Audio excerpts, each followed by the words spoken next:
क्या बात है नीता, तुम कुछ परेशान सी लग रही हो। ऑफिस से घर लौटे रोहन ने चाय पीते हुए अपनी पत्नी से पूछा, कैसे बताऊं, ये क्या सोचेंगे। बता भी नहीं सकती और बताए बिना रह भी नहीं सकती। यह क्या कहेंगे, अभी हमारी शादी को वक्त ही कितना हुआ है। और कहीं गुस्सा करते कह दिया, क्या इसलिए शादी करके लाया हूँ।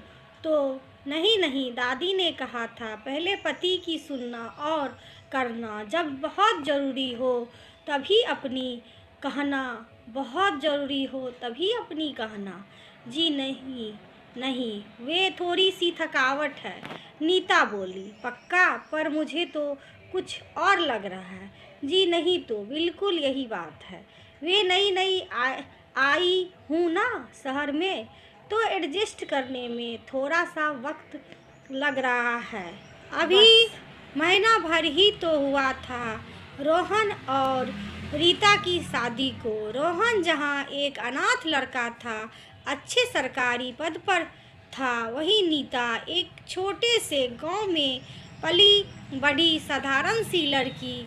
ऑफिस के एक सहकर्मी ने ही बात करवाई थी, जो कि रोहन का दोस्त भी। नीता के पिता को भी रोहन और उसकी नौकरी शहर में अपना घर देखकर तसल्ली थी, सो उन्होंने रोहन से नीता की शादी करवा दी। रोहन ने नीता के हाथों को पकड़ पास बैठाते हुए कहा, देखो नीता, हम दोनों पति पत्नी हैं, एक दूसरे के जीवन साथी। अगर खुशी साथ बांटने का हक हमें साथ है, तो गम या दर्द भी साथ बांटने होंगे। चलो अब बताओ, आखिर बात क्या है। रोहन के प्यार और अपनेपन के स्पर्श को पाती नीता रोते हुए बोल पड़ी, वे गांव से पिताजी का फ़ोन आया था। सुबह दादी बहुत बीमार है, मैंने आपको बताया था ना कि माँ तो बचपन में ही मुझे छोड़कर भगवान के पास चली गई। तब से दादी ने मुझे माँ का भी प्यार दिया और मेरी परवरिश में कोई कमी नहीं होने दी। पढ़ाई में, घर के कामकाज, जो कुछ सीखा वे दादी के कारण। वैसे तो गांव में छोटे चाचा चाची और उनके बच्चे भी हैं, मगर वे अपने में मस्त रहते हैं। जब मैं वहाँ थी तब भी कभी दादी की सुध नहीं लेते थे, तो अब बचपन से शादी होने तक दादी मेरी सहारा थी। हर उस कदम पर जहाँ एक लड़की को माँ या सहेलियों की ज़रूरत होती है। बुढ़ापे में उन्हें अकेले चलने से परेशानी होती है, जाने कैसे वे बाथरूम तक कहकर रो पड़ी। अब पिताजी अकेले कैसे।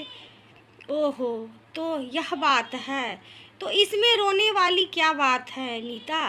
तुम्हें तो बहादुरी से काम लेनी चाहिए।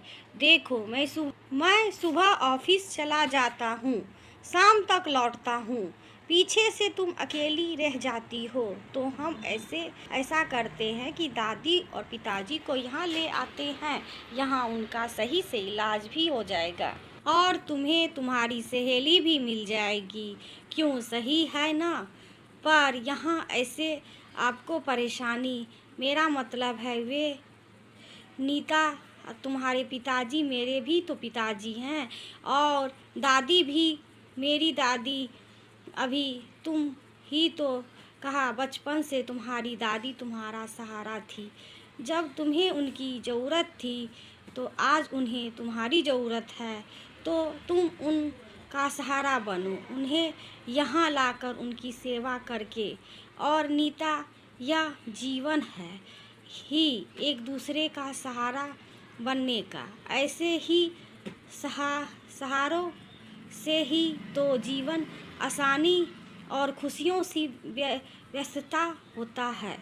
नीता भीगी आँखों लिए मुस्कुराते रोहन के सीने से लग गई।